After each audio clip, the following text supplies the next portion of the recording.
We'll get things fixed up. It'll take us a while. Creek County resident Ron Statham is one of the lucky ones. His home was spared during the massive wildfires in August. I hate it that we had neighbors that lost their homes, lost everything they had. While the fires were fickle, he knows keeping up his yard and clearing the brush played a role in keeping his home safe. And keeping the fence lines cleaned out has helped us a lot too.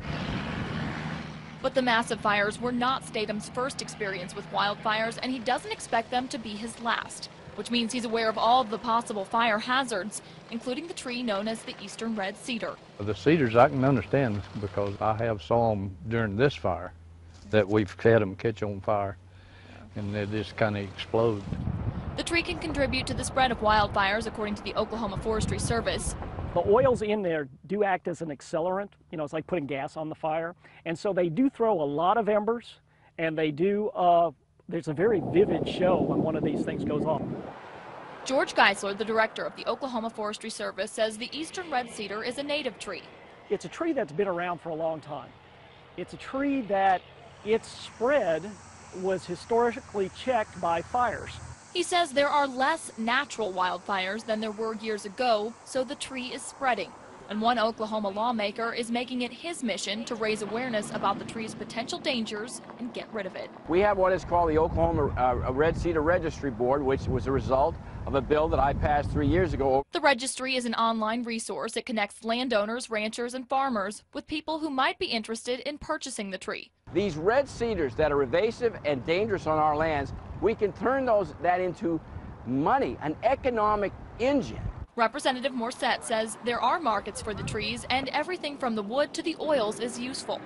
His latest effort to reduce the trees and make them marketable includes training Oklahoma inmates to clear them. So we marry both problems, inmates and red cedars, and come up with some sort of a solution.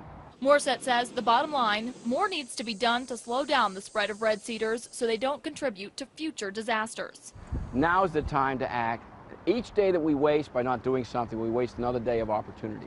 While officials with the Forestry Service applaud the efforts to remove the trees, they want to remind residents that red cedars are not the only problem when it comes to wildfires. The ultimate culprit right now is essentially people needing to take some personal responsibility.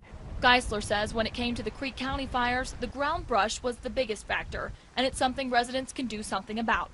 Making sure that your trees are limbed up, that you prune them so that there is a space between the lower limb and the ground. And Geisler says keeping your trees trimmed and your property clear can even limit the damage a red cedar can do. If you prune it up, the fire can go underneath it and it does not erupt and create that ember storm. You can live with those, within a fire ecology, and do some basic stuff and protect your home. Brianne Palmerini, 2 News works for you.